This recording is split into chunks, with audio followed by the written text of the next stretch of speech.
Question number 3 and part number 3. The coach of a cricket team buys 7 bats and 6 balls. एक coach है cricket team का, उसने क्या किया? उसने 7 बैट लाए और 6 बॉल्स लाए। कितने रुपए में उसने लाए? उसने लाए 3,800 में। कितने लाए? 7 बैट लाए उसने और 6 बॉल लाए। कितने में लाए? 3,800 में। ठीक है। उसके बाद क्वेश्चन क्या पूछ रहा है? This is the word problem. तो वर्ड प्रॉब्लम को पहले आप क्या करते हो? वर्ड प्रॉब्लम को पहले आप कन्वर्ट करते हो किस प्रॉब्लम में? मैथमेटिकल प्रॉब्लम में। मतलब आप 2 इक्वेशंस बनाते हो और उन्हीं 2 इक्वेशंस को फिर सॉल्व करके आप अपना सोल्यूशन निकालते हो। उसके बाद क्या बोल रहा है? लेटर, उसके बाद शी बाइज, ये लड़की कोच थी, female coach. She buys 3 bats and 5 balls. उसके बाद दोबारा उसने 3 बैट लाए और कितने बॉल लाए? 5 बॉल। कितने में लाए? उसने लाए 1750 रुपए में, 1750 and the cost of each bat and each ball. आपको बोला गया है एक बैट और एक बॉल की कीमत का। पहले मेरी बात सुनो। जब भी आप दुकान पे जाते हो ना, मान लो आपको दुकान पे 2 पेन खरीदने हैं, 2 पेन, तो आप दुकानदार को ये नहीं बोलते हो ना कि 2 पेन का कीमत क्या है, बल्कि आप उससे ये पूछते हो एक पेन कितने का है, एक पेन कितने का है। फिर आप चाहे 2 पेन लोगे, था बोलो, चाहे 2 पेन लोगे, चाहे 3 पेन लोगे, चाहे 4 पेन लोगे, लेकिन कॉस्ट तो आप एक ही पेन का पूछोगे। कॉस्ट तो आप एक ही पेन का पूछोगे। तो इसी तरह बैट और बॉल का भी यही हाल है। तो हमें नहीं पता है बैट का कीमत क्या है, हमें नहीं पता है बॉल का कीमत क्या है, बस हमें सिर्फ इतना पता है हमने कितना पैसा दिया है उसको। हमने दिया है 3,800। इसी तरह पहली बार हमने 7 बैट लाए, 6 बॉल लाए 3,800 में। दूसरी बार हमने 3 बैट लाए, 5 बॉल लाए 1750 में। तो जब भी आपको पता नहीं है कॉस्ट, तो हम लिखेंगे लेट, हम मान के लिए चलते हैं let cost of a bat, cost of a bat, एक बैट का कीमत। क्योंकि वहां से हमने 7 बैट लाए हैं, लेकिन हम एक बैट का कीमत देखेंगे। हम मान के लिए चलते हैं एक बैट का कीमत X रुपीस है, एक बैट का कीमत। इसी तरह let cost of A ball, इसी तरह एक बॉल का कीमत, एक बॉल का कीमत क्या होगा? इसी तरह एक बॉल का कीमत मान के लिए चलते हैं Y rupees.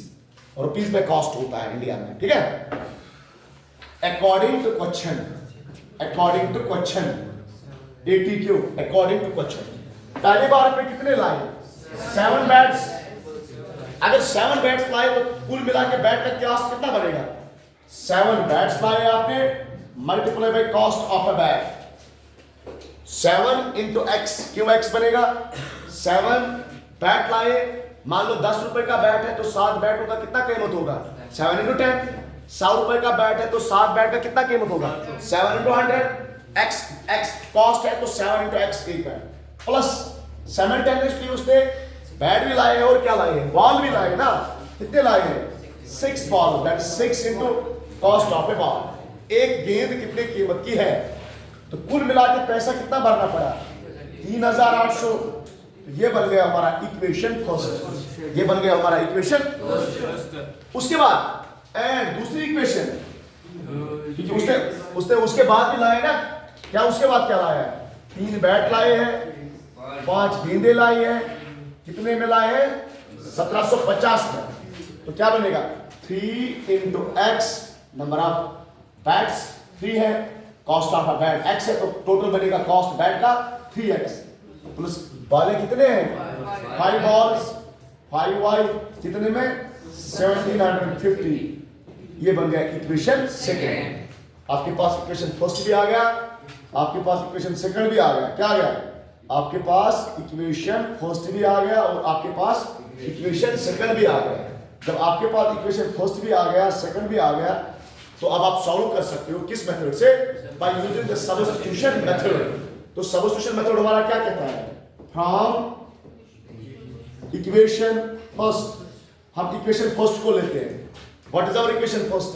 Our equation first is 7x plus 7x plus 6y is equal to 3800, which implies हम यहां से या तो x का वैल्यू निकाल लेंगे या तो y का वैल्यू निकाल लेंगे। चलो y का निकालो, तो ये बनेगा 6y इज इक्वल टू 3800, जो 7x को उसको वहां शिफ्ट करो माइनस 7x, तो विच इंप्लाइज हम y का वैल्यू निकालेंगे in terms of x, that is equal to 3800 minus 7x, divide by ये जो मल्टीप्लाई है ये डिवाइड जाएगा।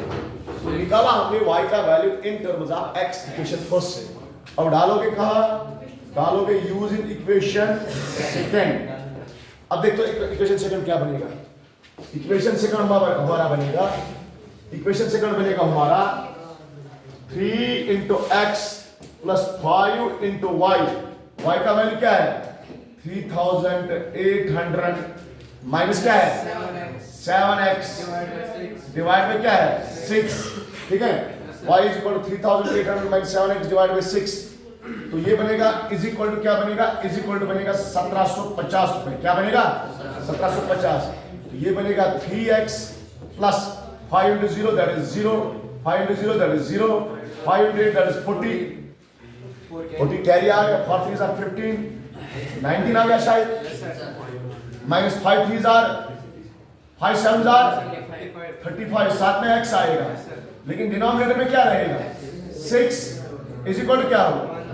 1750 इज इक्वल टू हो गया 1750।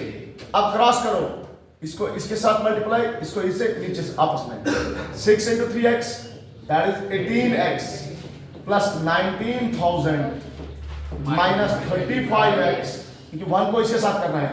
अब बनेगा ये whole divide by 6 is equal to 1750। क्या बनेगा? 1750। अब देखो 18 माइनस 35, देखो ना माइनस 35 तो ज्यादा है, 18 में से 35 कम करोगे तो क्या बचेगा? तो प्लस क्या बचेगा? 19000 इज इक्वल टू 6 को वहां मल्टीप्लाई करो, 6 into 0 0, 6 into 5 33 कैरी, 6 42 कैरी वाला 3, तो ये बनेगा 45 बनेगा ना। 6 0 0 6 5 30। अच्छा यहाँ पे 0 लिखा है, सॉरी।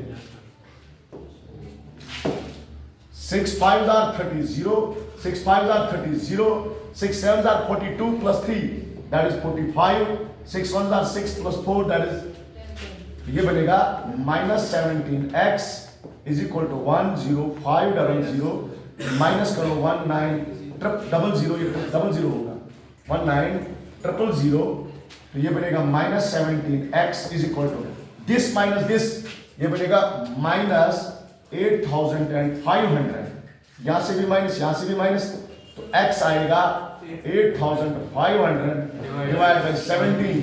जरा करो कैंसिलेशन, ये बनेगा 17 1000, 17 500, तो x का वैल्यू आ गया 500। So what is the cost of a bag? तो एक बैग 500 का है। अब हमें क्या चाहिए? Cost of all. यूज करो, यूज इन फर्स्ट। जब फर्स्ट में करोगे तो क्या मिलेगा? फर्स्ट में करोगे तो क्या मिलेगा? फर्स्ट में करोगे तो x का वैल्यू मिलेगा, तो सॉरी x का मिल गया, y का मिल गया, तो फर्स्ट में डालो 7 into x, x का वैल्यू क्या मिला है? 500 plus 5 plus 6y is equal to 3800, 7 5s are 3500 plus 6y is equal to 3800, तो उसके बाद 6y निकलेगा 3800 माइनस 3500, तो y निकलेगा this minus this that is 300, ये 6 मल्टीप्लाई था, ये क्या जाएगा? Divide, 6 1s are 6 50s are, so y is equal to 50 rupees। तो बोलो एक बाल कितने कीमत की है? 50 रुपए की, और एक बैग कितने रुपए का है? Write down.